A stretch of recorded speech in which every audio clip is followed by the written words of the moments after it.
Sean Combs, better known as Puff Daddy or Diddy, is a music mogul facing a 14-page indictment that accuses him of sexual assault, abuse, weapon use, and freak-off parties.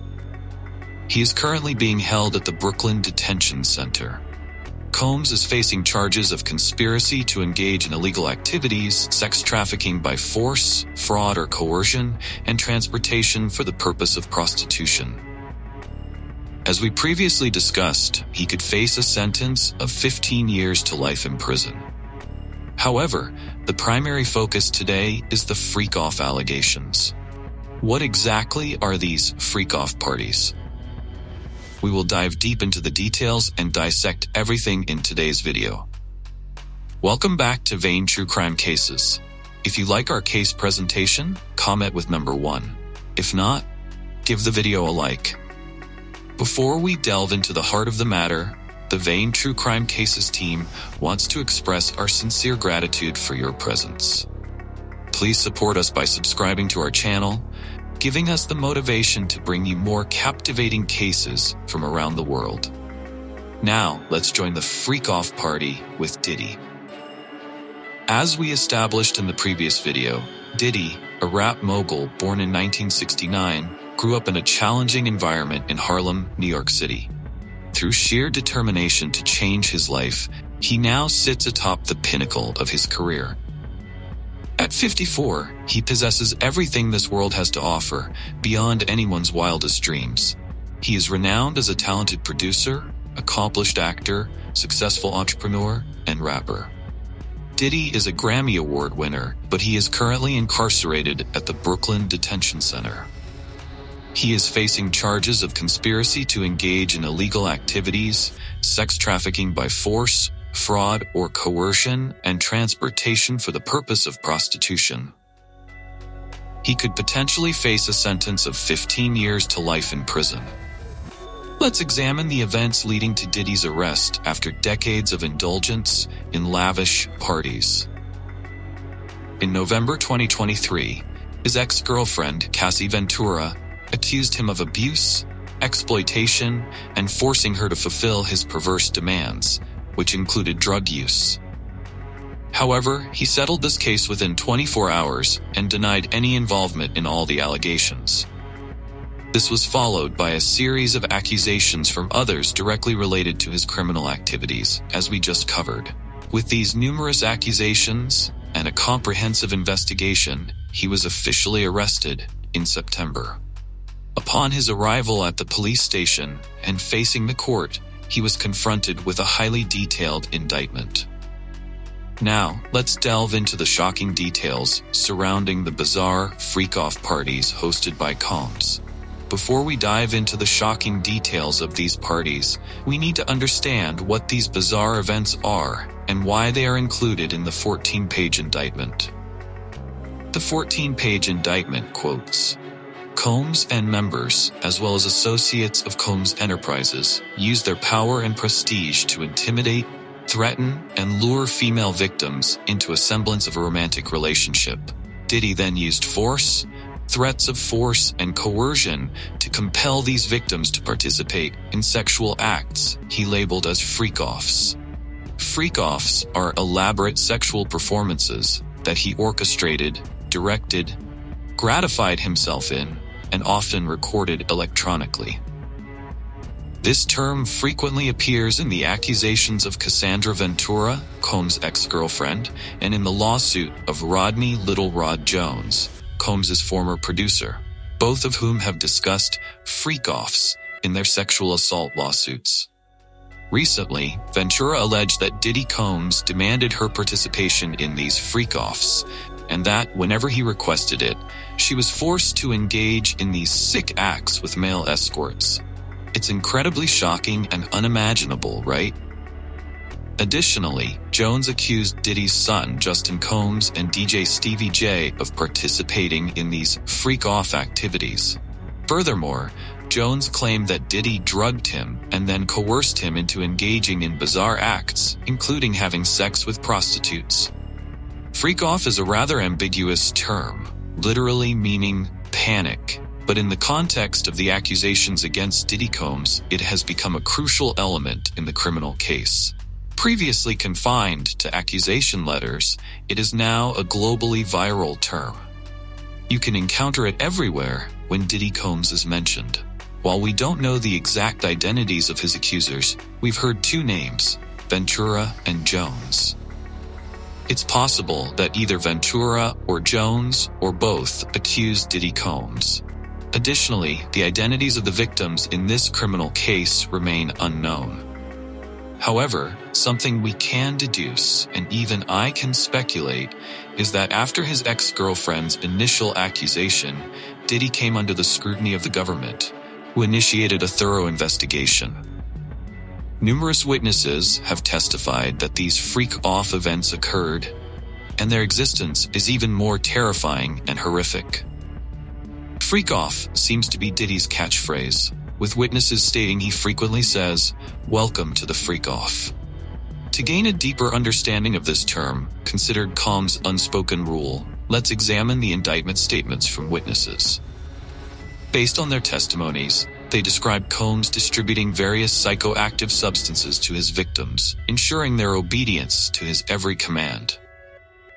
To put it bluntly, these psychoactive substances are drugs.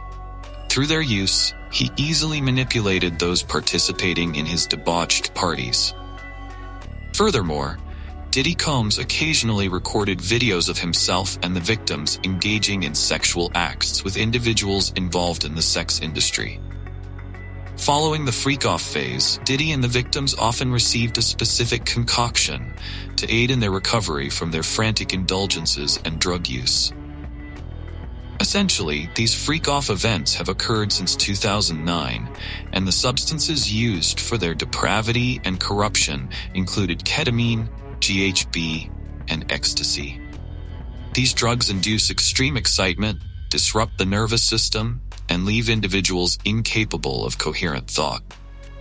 Crucially, these accusations lead us to believe that U.S. law enforcement is aggressively investigating these crimes. Furthermore, we need to emphasize the bizarre nature of the freak-off parties, the participants' activities, and the sheer absurdity of the term absurdity. It's so outlandish that we have to wonder if any discussions have taken place about it. How could someone with Combs' fame and fortune create such repulsive things? As you can see, it seems that not only do the witnesses corroborate these bizarre events, but even more terrifying things have occurred. However, in the face of these witness allegations, Diddy's defense attorneys tirelessly seek breakthroughs to exonerate him. They argue that the participation was voluntary. There is no indication that Combs coerced them into participating in this degenerate party. But to refute these arguments, the indictment states, beyond the devices seized in connection with Sean Combs' arrest, law enforcement recovered over 90 cell phones, laptops, cloud storage accounts, and over 30 other electronic devices and storage mediums, such as hard drives, flash drives, cameras, and a surveillance system. This evidence clearly shows that the claims made by Combs' defense lawyers are entirely false. Additionally, in 2012, Diddy compensated a hotel $46,000 for damages following a freak-off party. So, is this sufficient evidence to conclude that these victims did not willingly participate? The recently released indictment accuses Combs of using force to threaten and coerce victims into participating in prolonged sexual performances with male escorts.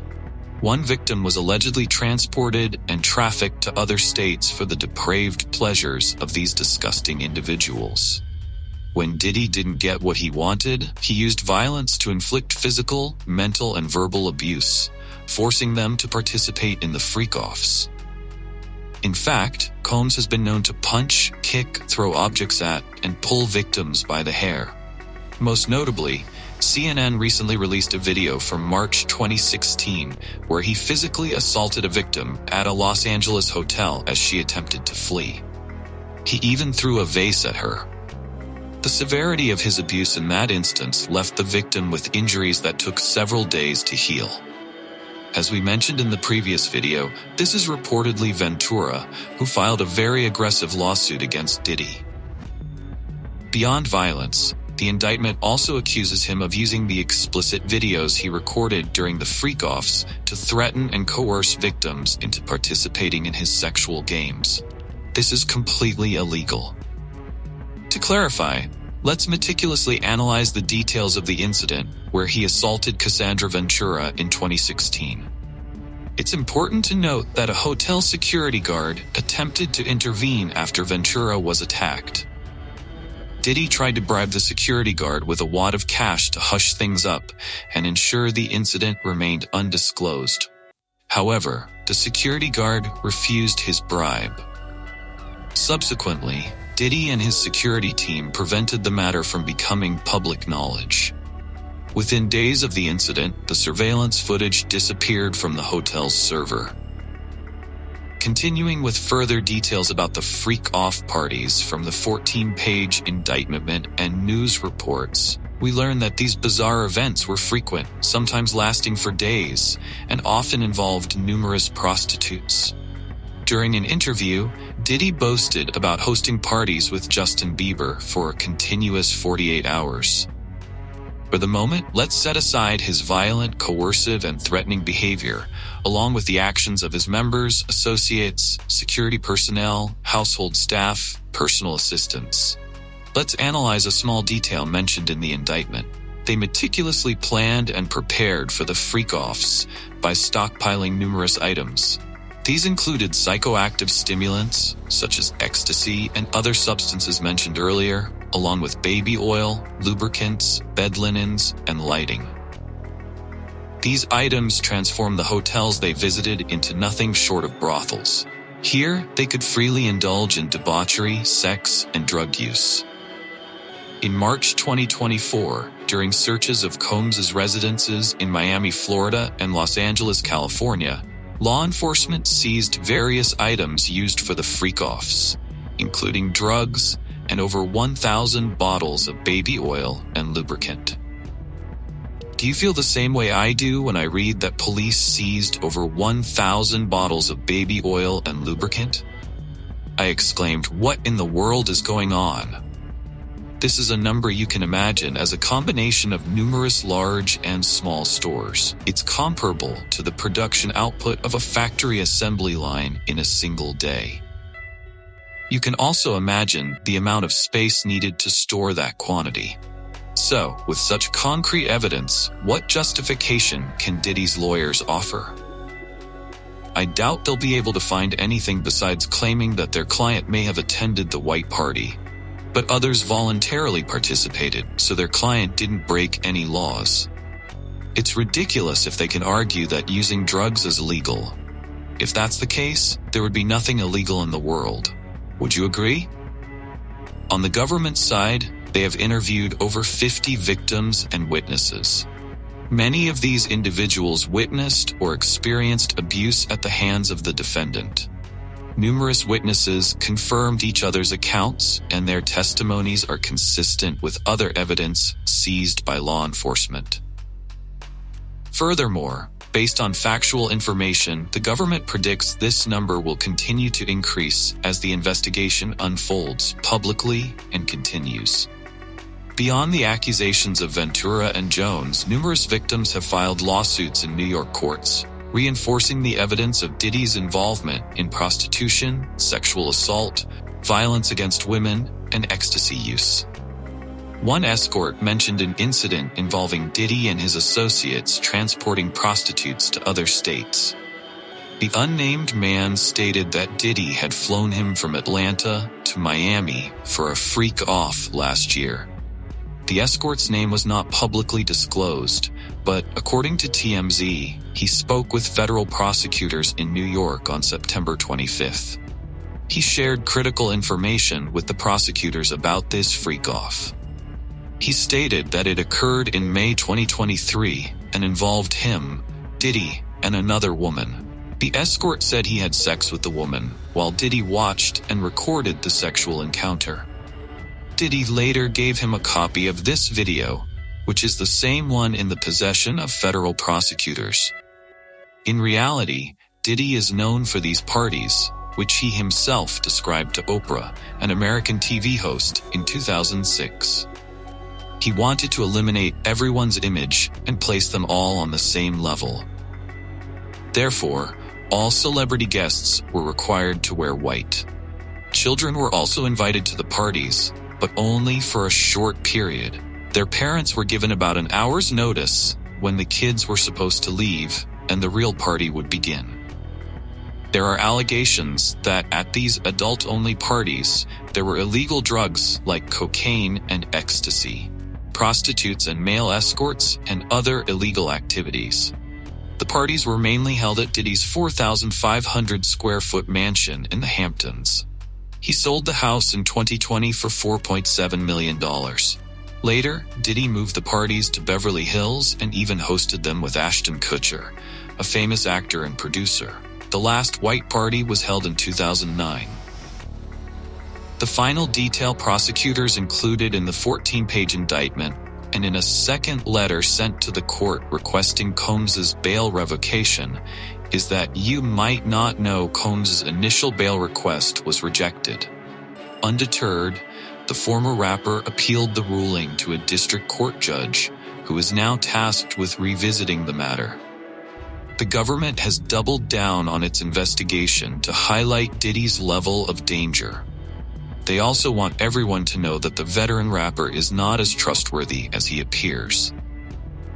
In the second letter, prosecutors emphasized that as recently as January 2024, when the defendant was undoubtedly aware of the government's criminal investigation into him, evidence focused on him showed that Combs continued to participate in various events involving these abhorrent acts.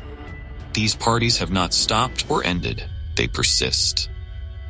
Diddy is currently in custody and attempting to appeal to avoid any prison sentence. However, the prosecutors are concerned that the freak-off events could continue while he's in detention or even if he's convicted. As of now, Diddy is facing over 120 new charges relating to his violations of the law, including prostitution, sexual assault, violence, and sexual abuse.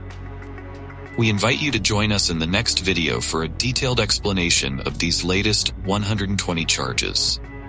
Don't forget to support the Vane True Crime Cases team by liking the video, subscribing to our channel, and sharing your thoughts on this Hollywood scandal. Farewell, and until next time.